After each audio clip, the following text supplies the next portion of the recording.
देखो बहुत सारे लोग बोलते हैं सनातनी लोग क्या करते हैं, ये पत्थर में भगवान को ढूंढ रहे हैं। अरे भाई उनकी श्रद्धा है और है, क्योंकि वहीं से सब धर्म भी निकले हैं। फिर एग्जैक्टली उसके बाद मेरे को एक्चुअल में कुरान के बारे में पता नहीं है, तो मैं उसमें आपसे ये जानना चाहूंगा कि उसमें क्या लिखा हुआ है। मैंने पढ़ा नहीं है कुरान। देखिए कुरान मैं ये कहूंगा कि आज का टाइम ऐसा हो चुका है ना कि लाइक यूट्यूब पे कोई शॉर्ट आ जाएगा, सब लोग उसको देख के ही फॉलो करेंगे कि भाई हाँ कुरान में ये लिखा है, गीता भागवत गीता के बारे में कोई आ जाएगा, सब लोग उसी को फॉलो करेंगे लिखा है। मेरा मानना है कि हमको कुछ चीजें पढ़ के वेरीफाई करनी चाहिए। कुरान में ये साफ साफ कहा गया है कि मतलब हर एक रिलीजन का अपना पर्सपेक्टिव, बट कुरान में ये कहा गया है कि जो भी किताबें हैं इस दुनिया में, किताबों से मतलब है कि जितनी भी होली बुक्स आई हैं, लाइक भागवत गीता हो गई और भी बाइबल हो गई, उन सब की आपको रिस्पेक्ट करनी है। उनमें से किसी को भी बुरा भला नहीं कहना, बिकॉज सबके जो सबका जो लाइक ना आप कह लो कि जो दुआएं हैं, प्रेयर्स हैं, वो मेरी ओर ही आ रही हैं। अल्लाह ताला भगवान उसमें भी यही कहना चाह रहे हैं। सेम अगर मैं भागवत गीता की बात करूं तो उसमें भी सेम कुछ इसी वे में कहा गया है कि जितने भी लाइक लोग पूज रहे हैं, जितने भी लोग अलग अलग तरीके से पूज रहे हैं, वो मेरी तरफ ही पूज रहे हैं, मेरे को ही पूज रहे हैं। दानों का कहने का, दानों एक ही चीज बात करें, बट कहने का तरीका जो दानों का है वो काफी डिफरेंट है। अब मुझ पे डिपेंड करता है कि मैं उसमें देखना क्या चाहता हूँ। अगर मैं पॉजिटिव वे में कुरान को पढ़ूंगा तो मेरे को पॉजिटिविटी नजर आएगी। मैं नहीं कहता कि जिहाद का मतलब गलत है, जिहाद का एक बहुत ही पॉजिटिव मतलब है। क्या मतलब? बट जिहाद का मतलब होता है कि हमारे अंदर का जो शैतान है उससे लड़ना। अगर फॉर एग्जाम्पल मेरे अंदर कोई गलत चीज आ रही है कि यार मेरे को कुछ गलत करना है, और अगर मैं अपने आप को अंदर जो मेरे अंदर जो शैतान पैदा हो रहा है कि जो मेरे को फोर्स करे कि भाई ये गलत चीज तेरे को करनी है, और मैं अपने आप को वो गलत चीज करने से रोकता हूँ, सबसे बड़ा वही जिहाद है। प्रॉफिट मोहम्मद ने तो सबसे बड़ी ही डेफिनेशन दी कि अपने अंदर के शैतान से लड़ना सबसे बड़ा जिहाद है। लेकिन जो आज के मतलब जो लोग हैं वो जिहाद को किसी और सेंस में ले रहे हैं, किसी और वे में देख रहे हैं। देखिए उनके लिए क्या पॉइंट ऑफ व्यू है? रिलीजन यही है, आपको समझना होगा कि अगर आप दूसरों को फॉलो करके रिलीजन को फॉलो करेंगे तो आप रिलीजन को नहीं, आप एक कल्चर को फॉलो कर रहे हैं। आपको ये समझनी पड़ेगी। अगर मेरे सामने एक चलती हुई बस में जाके लोग या चलते हुए प्रोटेस्ट में लोग पत्थरबाजी फेंक रहे हैं या स्टोन बेल्टिंग कर रहे हैं रिलीजन के नाम पे, हमारा रिलीजन खतरे में, और मैं भी उसमें जाके पार्टिसिपेट कर रहा हूँ, तो मैं रिलीजन का पार्ट नहीं हूँ। आज के टाइम पे लोग कहते हैं कि गुस्ताख नबी की एक ही सजा सर तन से जुदा, बट प्रॉफिट मोहम्मद तो ऐसे नहीं थे। उन्होंने तो हमेशा पीस का रास्ता चुना। मैं दानों के पर्सपेक्टिव बताऊंगा बिकॉज ऑडियंस दानों को ही फॉलो करती है। लाइक अगर मैं बताऊं कि प्रॉफिट मोहम्मद के एक बार में स्टोरी है कि वो एक गली से गुजरा करते थे, तो एक औरत जो होती थी उन पे हर रोज कचरा फेंक दिया करती। तो अब हमारे से कोई हो तो गुस्सा आ जाए, लेकिन वो बिल्कुल शांति से चले जाया करते थे। और एक दिन जब उस औरत ने कचरा नहीं फेंका उस पे, तो वो उसका पता करने के लिए उसके घर पे चले गए, और उनकी वो अच्छी टीचिंग को देख के वो औरत बहुत इंस्पायर हुई। ये थी प्रॉफिट मोहम्मद की टीचिंग्स। अगर मैं सेम बात करूं श्री राम की, तो इनफैक्ट अगर आप थोड़ा देखेंगे समझेंगे कि जब रावण का जब उन्होंने वध किया, तब उन्होंने अपने भाई लक्ष्मण से भी कहा कि लक्ष्मण जाके तुम्हें इससे कुछ सीखना चाहिए। ये थे श्री राम। उनको उससे कुछ नफरत नहीं थी, बट जो रावण का जो कर्मा था उसको उसकी सजा मिली थी। अहंकार था, राइट। जो उसने काम किया तो उसको उसकी सजा मिली थी। बट इनफैक्ट श्री राम ने रावण का भी वध करने के बाद उसको सेलिब्रेट नहीं किया था, बट हम इंडियन सेलिब्रेट करते हैं। एक्चुअली में उसका रीजन पता है क्या है? लोगों को पता नहीं है, पूरा लोगों को नॉलेज नहीं है। जैसे कि रावण को जलाया गया या वो दशहरा दिवाली के 20 दिन पहले आता है, उसके बारे में एक्चुअली में पता ही नहीं। अगर वो हमारे ग्रंथों को प्रॉपर पढ़ेंगे ना तो उनको पता चल जाएगा कि एक्चुअल में वो दशहरा क्यों मनाया जाता है, दिवाली क्यों मनाई जाती है, या जो भी फेस्टिवल है। मैं नहीं बोल रहा कि सारे ही गलत है, कुछ लोग ऐसा करते हैं, फिर वो एक कल्चर बन गया। आपके वाला पॉइंट आ गया ना, राइट। अच्छा, थोड़ा सा आगे बढ़ते हैं। बिल्कुल। अब जैसे कि आप मेरे को बता रहे थे ऑफ कैमरा कि आप हिमाचल में गए थे एक मंदिर में, तो वो वाली कहानी सुनाओ। तो हिमाचल की स्टोरी बहुत इंटरेस्टिंग है। लाइक मेरा मन ऐसा है कि अगर मेरे को कहीं घूमने का मन कर रहा है तो मैं वहां पे ये नहीं दिखूंगा कि यार ये हिंदू की जाने की जगह तो हिंदू जाएंगे, मैं मुस्लिम हूँ तो मैं नहीं जा सकता, अगर मुस्लिम की जाने की जगह तो हिंदू नहीं जा सकता। मेरे लिए कोई बाउंड्री मैं नहीं मानता। तो मैं एक दिन ऐसे मैंने सुना योलाकुंडा मंदिर के बारे में, जो कि हिमाचल के किन्नौर डिस्ट्रिक्ट में है, और पूरी दुनिया का सबसे हाईएस्ट पीक पे बना हुआ वो मंदिर है, जिसको पांडवों ने बनवाया था। तो मेरा मन किया कि भाई मेरे को यहाँ पे इस मंदिर में जाना है। तो मैंने कहा कि मंदिर में जा ही रहे हैं तो कुछ आस्था के साथ भी जाते हैं, बिकॉज जहाँ पे पीस है वहां पे मैं हूँ, जहाँ पे हैरी है। तो हैरी पॉटर नहीं है जो फिर करो हैरी वहाँ हैरी पे पॉटर से नाम तो नहीं लिया था ये नहीं कहीं नहीं, आपने? ये एक्चुअली ये नाम भी किसी ने दिया है बट चलिए तो प्लीज कंटिन्यू। मैंने कहा कि भाई मेरे को यहाँ पे जाना है। तो मैंने थोड़ा रिसर्च किया तो पता चला कि अगर आप वहाँ पे अलग अलग मंदिरों का अगर आप वहाँ पे जल लेके जाते हैं तो ये काफी एक पीस और अच्छी चीज मानी जाती है। देन मैं पहले बूढ़ा अमरनाथ का जो मंदिर है मंडी पुंछ डिस्ट्रिक्ट में, मैं वहां पे गया, मैंने वहां से थोड़ा सा जल लिया। ऐसे करते करते मैंने 6 मंदिरों से जल लिया। जल लेके मैंने उसको एक जगह पे अपने पास रखा और मैंने ट्रैवल किया कि अब मेरे को उस मंदिर में जाना है। और मेरी जर्नी काफी यहाँ की इंटरेस्टिंग थी बिकॉज मैंने यहाँ से पहले हिमाचल के लिए बस पकड़ी, आईएसबीटी में उतरा। देन वहां से मतलब मैंने कंटिन्यू ट्रैवल किया, मैं रुका नहीं। उसके बाद वहां से मैंने बस पकड़ी यूला खास के लिए। वहां पे मैं पहुंचा, यूला खास से यूला कोंडा की तरफ मैं जब पहुंचा, देन उसके बाद यूला कोंडा पहुंचने के बाद क्या होता है कि आपको 12 किलोमीटर का पैदल ट्रैक करना पड़ता है और वो ट्रैक पूरा पहाड़ पे है। तो कुछ कुछ लोगों को मैंने देखा वो नीचे ही अपना लाइक स्टे होम हाउस वगैरह जो थे वहां पे रह रहे थे, रात में बैग वगैरह वहां पे रखे और नेक्स्ट डे वहां से मूव कर रहे थे। बट मैंने ये चीज सोची कि श्री राम का क्या कहना था, उनका कहना था कि मैं एक मर्यादा पुरुषोत्तम हूँ, मैं अपनी जो जो मेरा बोझ है वो मैं किसी पे नहीं थोप के जाऊंगा, मैं जो साथ लेके आया हूँ मैं वही साथ लेके वापस भी जाऊंगा। तो मैंने कहा नहीं, मेरे उसमें बैग का काफी वजन था बिकॉज क्या है कि लाइक मैं एक एनसीसी कैडेट हूँ, तो मैं पूरी तैयारी के साथ जाता हूँ बिकॉज मुझे पता है कि कल को कहीं भी कुछ भी हो सकता है, इसलिए तैयारी करके जाना चाहो चाहे कुछ हो ना हो। तो मेरे पास मेरा बैग था एंड देन मैंने कहा कि मैं बैग तो यहाँ पे नहीं रखूंगा, मैं पूरा सामान अपना लेके जाऊंगा साथ में। मैंने बैग और हाथ में वो जो जल था मैंने उसको अपने आगे रखा और मैं वो चलते चलते मैंने पूरा 12 किलोमीटर का वो ट्रैक करके जब मैं मंदिर के पास पहुंचने वाला था तो एक जगह पे आई, तो वहां पे मेरे को किसी ने कहा कि अपना आधार कार्ड दिखाइए, रजिस्ट्रेशन के लिए, रजिस्ट्रेशन टाइप कह सकते हैं बिकॉज तब क्या थोड़ा ठंडी का माहौल था, ठंडी के माहौल में वहां पे थोड़ा कर देते हैं ताकि लोग जो है सेफ्टी के साथ जाएं, सेफ्टी के साथ वापस भी आए। तो उन्होंने मेरा आधार कार्ड लिया तो बोला ओके मिस्टर हारून इम्तियाज। मैं यस सर। आप इम्तियाज हैं? मैंने कहा जी सर। मुस्लिम? मैंने कहा ऑब्वियसली यस सर, अनडाउटेडली मेरा आधार कार्ड है ये। सॉरी बट यार मुस्लिम्स तो अलाउड नहीं है। इंडिया से मैं जम्मू से आया हूँ, यहाँ पे आप मेरे को कैसे मना कर सकते हो? कहते नहीं नहीं नहीं जा सकते आप। देन मेरा काफी दिल टूटा, मैंने कहा कि अब किसी की जो आस्था है मैं उसके साथ भी खिलवाड़ करके नहीं जा सकता ऐसे। तो मैं थोड़ा नीचे की तरफ आया, वहां पे पुजारी जी बैठे हुए थे, मैं उनके पास गया, उनके पास जाके मैं बैठा, मैंने उनसे कहा कि मतलब मैं थोड़ा रोने जैसा हो गया था। मैंने कहा देखो ये जल है मेरे हाथ में, ये मैं 6 मंदिरों से लेके आया हूँ, मेरे को वहां पे जाके कुंड में इसको अर्पित करना है। अब आप बताओ मैं क्यों नहीं जा सकता? आप मेरे बैग की चेकिंग कर लो, मैं वहां पे जाना चाहता हूँ, मेरी आस्था है। देन उन्होंने कहा क्यों जाना चाहते हो? मैंने कहा आप खुद बताओ मुझे, श्री कृष्ण खुद कहते हैं कि ये सृष्टि का निर्माण मैंने किया है, इसमें हर एक पेड़ पत्ता हर एक व्यक्ति को मैंने बनाया है, इसका क्या मतलब है कि मुझे नहीं बनाया होगा? अगर आप मानते हो कि श्री कृष्ण ने ये कहा है कि हर एक सृष्टि का निर्माण मैंने किया, इसका मतलब ऑब्वियसली मुझे भी बनाया होगा, मैं भी उनका बनाया हुआ हूँ। अगर मुझे बनाया होगा तो आप मुझे कैसे मना कर सकते हो जाने से? देन वो मेरी बात सुन के हंसने लगे, वो कहने लगे तुम बच्चे हो अभी, तुम्हें पता नहीं है। तो उन्होंने कहा कोई बात नहीं, मैं तुम्हें लेके चलता हूँ। उन्होंने उनसे बाहर की, कहा यार बच्चा है जाने दो, क्यों मना कर रहे हो? तो उन्होंने मेरी तरफ देखा, बोला यार चलो कोई नहीं यार तुम चले जाओ।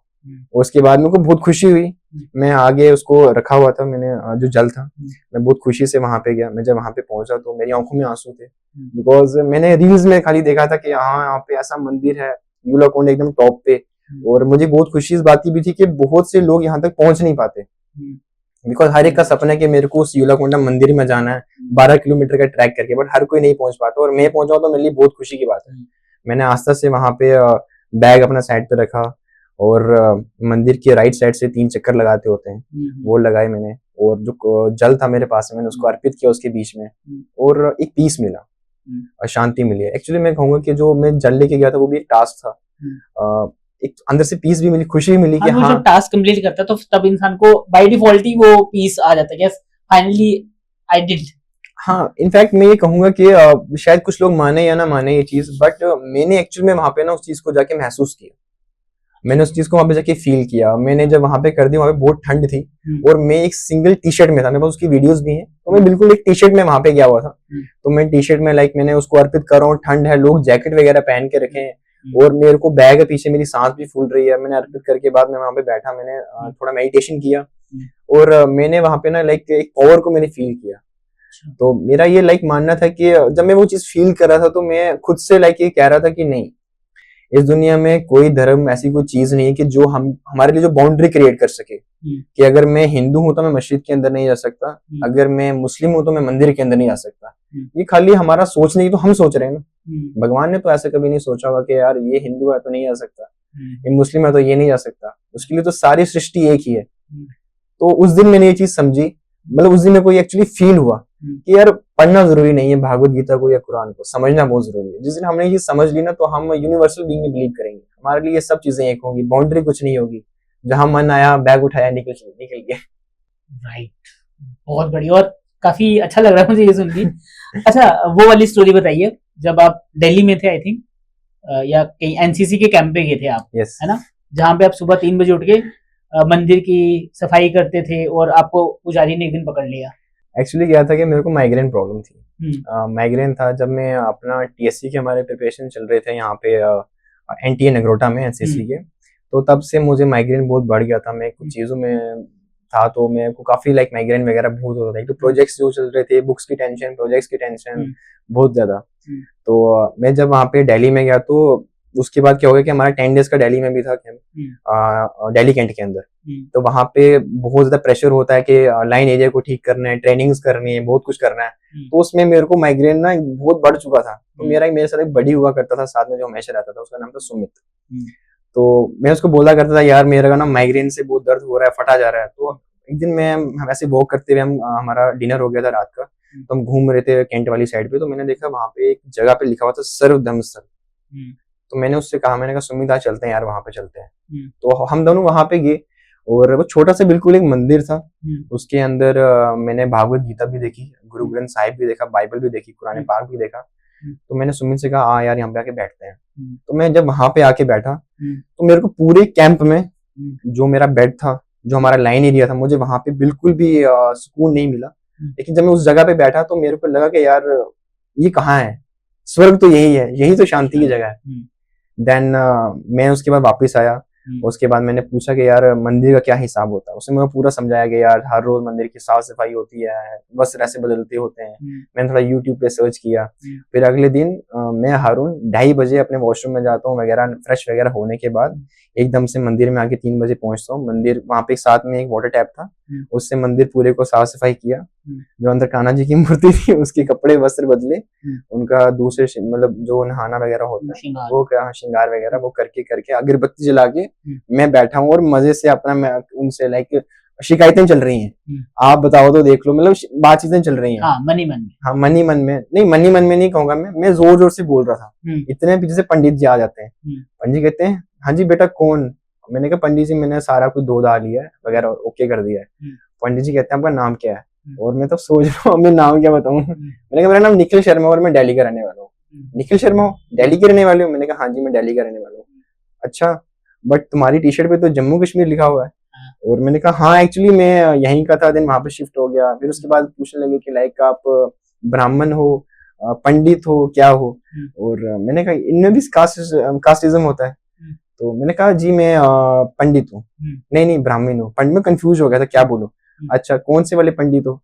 तो मुझे तो एक ही पंडित पता है, कश्मीरी पंडित। मैंने कहा मैं कश्मीरी पंडित हूँ। अच्छा कश्मीरी पंडित कौन से हो तुम। तो मैंने कहा एक्चुअली मुझे इतना नहीं पता बिकॉज मेरे स्कूलिंग दिल्ली से हुई है, तो मैं इतना नॉलेज नहीं रखता इसके बारे में। तो कहते बेटा अगर तुम हिंदू से हो तो तुम्हें अपने धर्म के बारे में ज्ञान होना चाहिए। तो मैं थोड़ा डर गया उस दिन कि अगर मैं पकड़ा गया तो, क्योंकि मैं तो एक पॉजिटिविटी से आया हूँ, लेकिन पकड़ा गया तो बुरा फंसूंगा। तो इतने में मेरे सर एक उन्होंने मुझे वहां से आके निकाला, लेकिन मुझे वहां पे सही में सुकून मिला। तो हमारे सर एक हुआ करते थे हमारे साथ में, सुजीत सर। उन्होंने उस टाइम जो मेरे बडीज थे, मतलब जो मेरा बड़ी था सुमित, उसको कहा कि हारून पे नजर रख, ये हर रोज मंदिर जा रहा है, अब कहीं ना कहीं फंसेगा। अब मंदिर जाता था तो मैं तिलक लगा के, मैं बहुत शौक से चलता था कि लाइक मेरे को मेडल मिल गया है और मैं मेडल लगा के चल रहा हूँ। मेरे को तिलक लगा होता था तो बहुत शौक से मंदिर से आ रहा हूँ। अलग ही कॉन्फिडेंस होता था एकदम कि लाइक सीओ मैं ही हूँ अब। तो जो मुस्लिम फ्रेंड्स थे वो मेरे को बोलते थे राम राम साहब ईद मुबारक। मतलब ये बन चुका था कि भाई मंदिर से आ रहा है, राम राम साहब ईद मुबारक। ऐसे हाँ ओके। तो एक दिन मतलब मेरा बन चुका था कि हमारा जो लाइन एरिया था कि वो 8 बजे से पहले सारे कैडेट्स लाइन एरिया के अंदर होंगे। बट मैं मंदिर से रात का डिनर करने के बाद 11-12 बजे में लाइन के अंदर आता था। खाना खाने के बाद मैं सीधा मंदिर जाता था। तो एक दिन लाइक मैं खाना खाने के बाद सीधा मंदिर में आ गया और मैंने फोन ऑफ कर दिया अपना। और मेरे को सर सुजीत सर कॉल किए जा रहे हैं जो हमारे वहाँ पे पीआई साथ में थे, और मैं फोन नहीं उठा रहा हूँ, मैं मंदिर के अंदर बैठा हूँ और मैं शिकायतें कर रहा हूँ भगवान से। आपको समझ नहीं आ रहा, मैंने आपको बोला कि ये चीज प्रॉब्लम मुझे हो रही है, आप क्यों नहीं कर रहे हो? आप हर रोज देखो यहाँ की साफ सफाई करता हूँ, ये करता हूँ, वो करता हूँ, आप मेरी बात नहीं मानते। इतने में मेरे बडी जो था सुमित सर ने उसको बोला हारून कहाँ पे है। सुमित ने पहले हिचकिचाया बताने में, उसके बाद सुमित ने कहा कि सर एक्चुअली वो मंदिर जाता है हर रोज वगैरह वगैरह यहाँ पे। सर ने कहा चला लेके मेरे को भी। सर वहां पे आए और मैं मंदिर में ऐसे बैठा हूँ, मेरे सामने कान्हा जी की मूर्ति है और पीछे सर ने हाथ रखा। अब मेरे को लगा कि शायद सुमित है, मैंने हाथ रखा के पीछे किया, मैंने कहा सुमित अभी प्रॉब्लम मत करना, मैं भगवान से बातचीत कर रहा हूँ। तब मैं शिकायतें लगा रहा हूँ। सर कहते थोड़ी शिकायतें मुझसे भी लगा दे। तब मैंने पीछे मुड़ के देखा, मैंने कहा सर आप यहाँ पे। फिर सर मेरे को लेके आए, उन्होंने मुझे समझाया कि ठीक है तेरे को बिलीव है इनमें, अच्छी बात है, तेरा बिलीव है, तेरा बिलीफ है, अच्छी बात है, बट अगर ये चीज को किसी ने नेगेटिविटी में ले लिया ना तो यहाँ पे प्रॉब्लम क्रिएट हो जाएगी। तो थोड़ा कर ले, 24 घंटे भगवान के पास रहना ये भी अच्छी बात नहीं होती, नहीं जाते होते। तब मैंने सर से कहा कि सर अगर मन की शुद्धि हो तो विधि और समय का कोई मूल्य नहीं होता, हमारा मन शुद्ध होना चाहिए, और विधि और समय तो भगवान कहीं भी आ जाएंगे अगर हमारा मन शुद्ध है तो। अगर मन में ही कठोरता है तो भगवान आप चाहे बड़े से बड़े मंदिर में चले जाओ नहीं मिलेंगे। तो सर ने भी कहा कुछ ज्यादा ही हो रहा है अभी चलो लेकिन ज्यादा सीख लिया उसने ज्यादा सीख लिया, लेकिन बहुत अच्छा एक्सपीरियंस था, मैंने बहुत कुछ सीखा। इनफैक्ट मैं तो कहता हूँ कि हर कोई चीजें अलग अलग एक्सपीरियंस करनी चाहिए, बिकॉज हम इस दुनिया में अगर कुछ सीख के नहीं जाएंगे, कुछ अलग एक्सपीरियंस नहीं करके जाएंगे तो क्या फायदा। इनफैक्ट हम रहने वाले भी इंडिया के हैं जहाँ कल्चर इतना डाइवर्स है, और इतने डाइवर्स कल्चर में अगर हम एक ही कल्चर में फंसे रहे तो कुछ नहीं सीखा।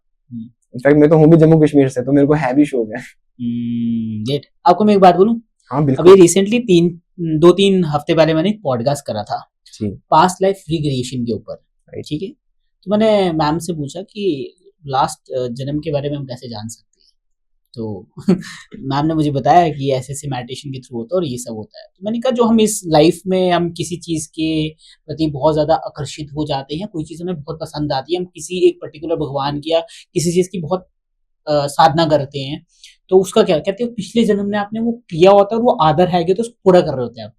तो इस कहानी से मैं आपको ये बताना चाहता हूँ कि पिछले जन्म में आप हिंदू थे और आप भगवान श्री कृष्ण जी के पूजा करते थे बढ़िया से, और कुछ आपका रह गया हुआ वो आपको मुस्लिम बनाया गया, लेकिन फिर भी आपको भगवान श्री कृष्ण के प्रति आपकी प्यार जो रह गया उसको कंप्लीट करने के लिए ये किया जा रहा है। So it's always a belief कि आपका कर्म है, जो रह गया उसको कंप्लीट करो। इनफैक्ट मेरे कई फ्रेंड्स हैं मुझे कई बार ऐसे बोलते हैं भाई पक्का जिस दिन तू पैदा होगा ना उस दिन हॉस्पिटल में कोई झड़प हुई होगी, बच्चे आगे पीछे हो गए होंगे। हाँ हो भी सकता है ऐसा लेकिन तो नहीं हो गई। लेकिन मैं एक बात जरूर कहना चाहूंगा कि अगर आप इस्लाम को पढ़ेंगे आपको उसमें पता चलेगा कि इसका रियल मीनिंग क्या है, लाइक सब्र, जो उसकी ब्यूटी है वो है क्या। अगर आप उसको समझने के लिए पढ़ेंगे तो सेम अगर आप भागवत गीता को समझने के लिए पढ़ेंगे आपको पता चलेगा। सेम अगर आप गुरु ग्रंथ साहिब जो है उसमें जो गुरबानियां दी गई है, नेमन सोखर खावन गुण, अगर आप ये चीजें पढ़ेंगे ना आप समझेंगे आपको पता चलेगा इसमें मतलब क्या है। आपके अंदर फिर एक अलग पर्सपेक्टिव होगा आपका, हाँ सोचने एक अलग पर्सपेक्टिव होगा, बाकियों से बहुत अलग है। इनफैक्ट मैं कहूंगा कि सेकुलरिज्म से भी बहुत अलग अगर आप सोचेंगे तो तब आप लाइक अगर किसी के साथ बैठे होंगे, लाइक पुजारी जी के साथ बैठे होंगे तो आप पुजारी जी कहेगा यार ये तो बहुत बड़ा पंडित लग रहा है, किसी मुस्लिम के साथ बैठे होंगे मुस्लिम कहेगा यार ये तो बहुत बड़ा इमाम लग रहा है। इनफैक्ट मेरा मानना है कि हमको ये चीजें ट्राई करनी चाहिए तभी। राइट एग्जैक्टली सही बोल रहे हो। क्या मेरे को भी ऐसा लगता है कि अगर हमें बुक्स पढ़नी है तो सबसे पहले हमें अपनी जो हमारी प्राचीन मतलब बहुत पीछे से बुक्स चल रही है, जैसे मैं सनातन धर्म की बात करूँ श्रीमद् भागवत गीता, रामायण, हम ये सब चीजें पढ़ेंगे यहीं पे सारी जो बुक्स बनी है ना इन्हीं का बेस है। तो यहीं से फिर आप कुरान पढ़ो, मतलब जो भी आपको है तो आपको पता चलेगा कि एक्चुअल में लाइफ को जीने का मतलब क्या है, कैसे जिया जाता है। और जिस इंसान ने ये पढ़ी ना उसकी लाइफ उसको पता है कि जो भी हो रहा है ना ये पहले से ही तय है, ये होना ही है, और उसका बिलीफ बढ़ जाता है, उसका जो माइंडसेट है ना वो एक अलग स्केल पे चले जाता है, बिल्कुल सोचने का पर्सपेक्टिव टोटली चेंज हो जाता है इसके प्रति। मैं आपको यहाँ पे भी कहना चाहूंगा कि ना जैसे कि अभी अपने नाम लिया श्रीमद् भागवत गीता का, या भी मेरे को भी जब मैंने थोड़ा स्टडी किया तो मेरे को भी पता चला कि भागवत गीता एक अलग बुक है और श्रीमद् भागवत गीता एक अलग बुक है, बट मैक्सिमम को पता नहीं है। मैक्सिमम को लगता है श्रीमद् भागवत गीता एक ही किताब है, मगर दोनों अलग अलग है। श्रीमद् अलग है और भागवत गीता अलग है, बस ये मेरा एक पॉइंट था बस। Okay alright.